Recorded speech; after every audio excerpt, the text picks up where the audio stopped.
talk about plant breeding. In India, traditional farming has yielded only a limited biomass as food for humans and animals. With better management practices, increases in average can increase yield, but only to a limited extent. Plant breeding as a tool has helped increase yield to a very large extent to meet the growing population. We have already heard about Green Revolution, which made possible for our country to meet the national requirements in food production.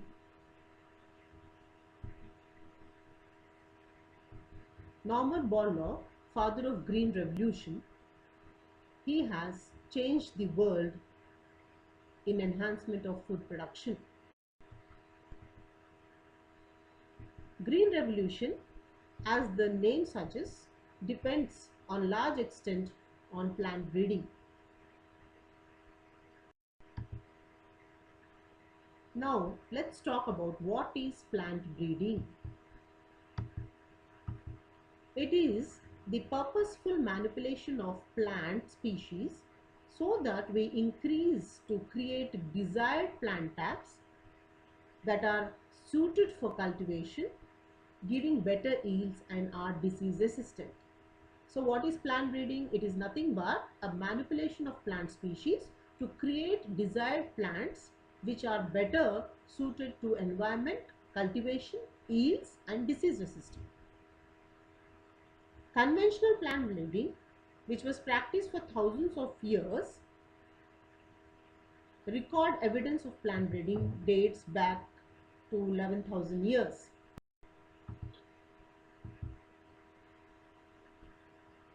All the present day plants which we have today with us, they are the result of domestication of wild varieties in ancient times.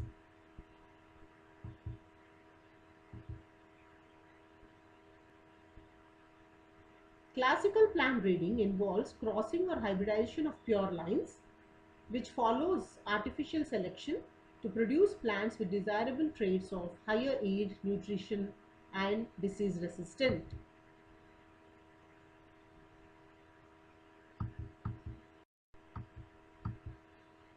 With the advancement in science, especially in genetics, molecular biology, tissue culture, plant breeding is now being carried out by using molecular genetic tools. Breeders have tried to incorporate large amount of characters to bring out better crop yield and improved quality. Increased tolerance to environmental stresses, which may be high temperatures, drought, salinity, or resistance to pathogens, and increased tolerance to insect pests would be on our list too.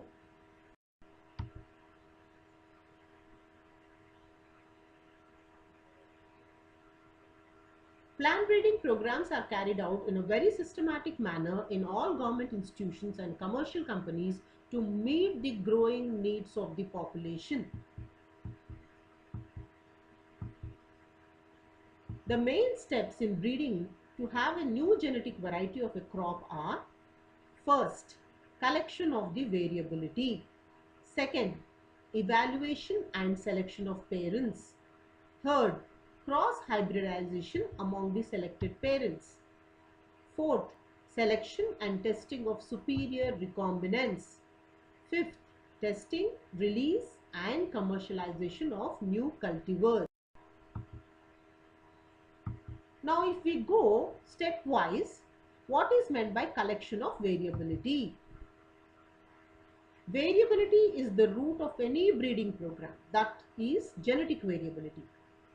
Tendency of individual genotypes in a population to vary from one another. Generally, we have the pre-existing genetic variability from the wild relatives of crop plants. Now let's understand how the collection of variability is done. Collection and preservation of different wild varieties, species and relatives of the collected species cultivated species is a prerequisite for effective exploitation of natural genes available in the populations.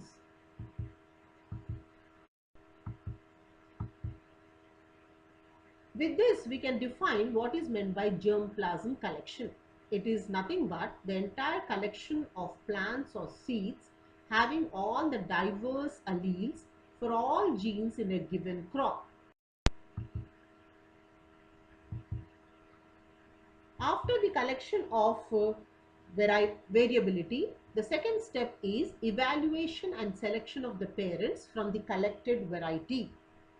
The germplasm is evaluated so as to identify plants with a desirable combination of characters. The selected plants are then multiplied and used in the process of hybridization, wherein pure lines are created wherever desirable and possible. The third step will be cross-hybridization among the selected parents. The desired characters are often combined from two different plants. You can see the picture of two different selected parents being crossed to get a new variety of the offspring. For example, high protein quality of one parent can be combined with the disease resistant quality of another parent. It is possible by cross hybridizing the two parents to produce hybrids that genetically combine the desired characters in one plant. This process is really time consuming and very tedious because the pollen grains from the desirable plant chosen as male parent have to be collected and placed on the stigma of the flower selected as female parent. Also, it is not necessary that hybrids do combine the desirable characters. Only one in few hundred or thousand crosses will show the desirable combination. That is the reason why this process of cross hybridization is very time consuming and tedious. Next, the fourth step is selection and testing of superior recombinants. This step consists of selection among the progeny of the hybrids. This is very crucial to the success of the breeding program and requires careful scientific evaluation of the progeny.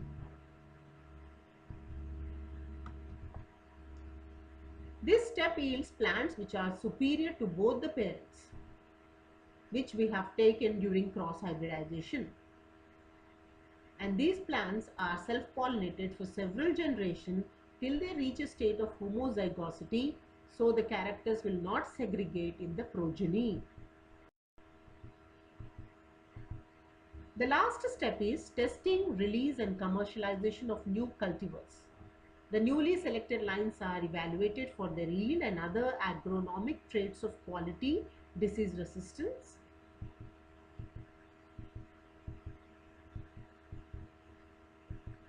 This is done by growing these plants in research fields and recording their performance under ideal fertilizer application, irrigation and other crop management practices. This is followed by testing the materials in farmers' fields for at least growing them in 3 seasons at several locations of the country. Because in India we have so many agroclimatic zones, so the crop must be grown in all the zones to ascertain that it gives better yield.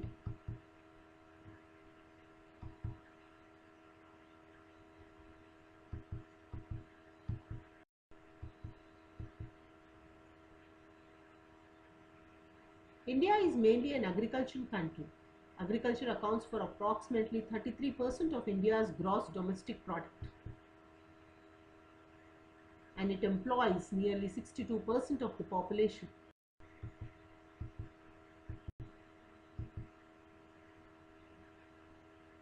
Only a limited land is fit for cultivation in India. India has to strive to increase the yield per unit area in existing farmlands. Therefore, development of several high-yielding varieties of wheat and rice in mid-1960s 1960s were the result of various plant breeding techniques which led to the dramatic increase in food production in our country. This phase is referred to as Green Revolution.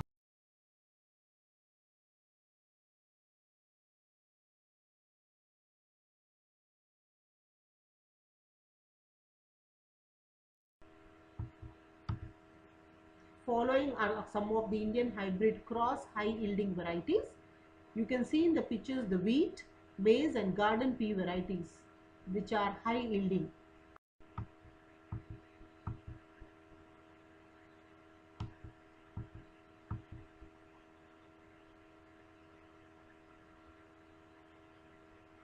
Norman E. Borlaug at International Center for Wheat and Maize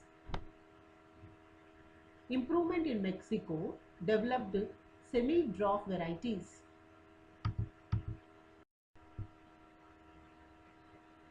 In 1963, several varieties such as Kalyan Sona and Sonalika, which are high-yielding resistant, disease-resistant, were introduced all over the wheat growing belt of India.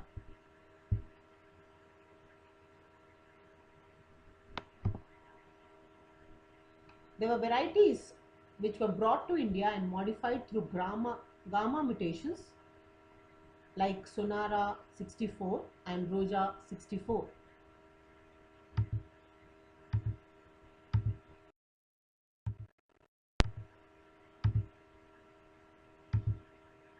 Semi-dwarf rice variety were derived from IR8, which was developed at International Rice Research Institute, Philippines, and Taichung Native 1 from Taiwan. These were introduced in 1966. Later, better yielding semi-dwarf varieties Jaya and Ratna were developed in India. Coming to sugarcane varieties, Saccharum barbary was originally grown in North India but had poor sugar content and yield. Tropical canes grown in South India, Saccharum officinarum, had thicker stems and higher sugar content but did not grow well in North India. These two species were successfully crossed to get sugarcane varieties combining the desirable characters of high yield, thick stems, high sugar and ability to grow in the sugarcane areas in North India.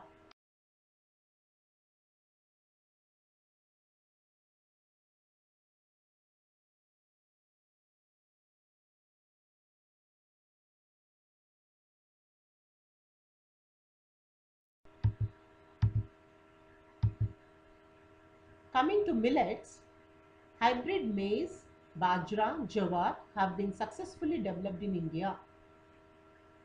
These hybrid breeding have led to the development of several high yielding varieties which were resistant to water stress.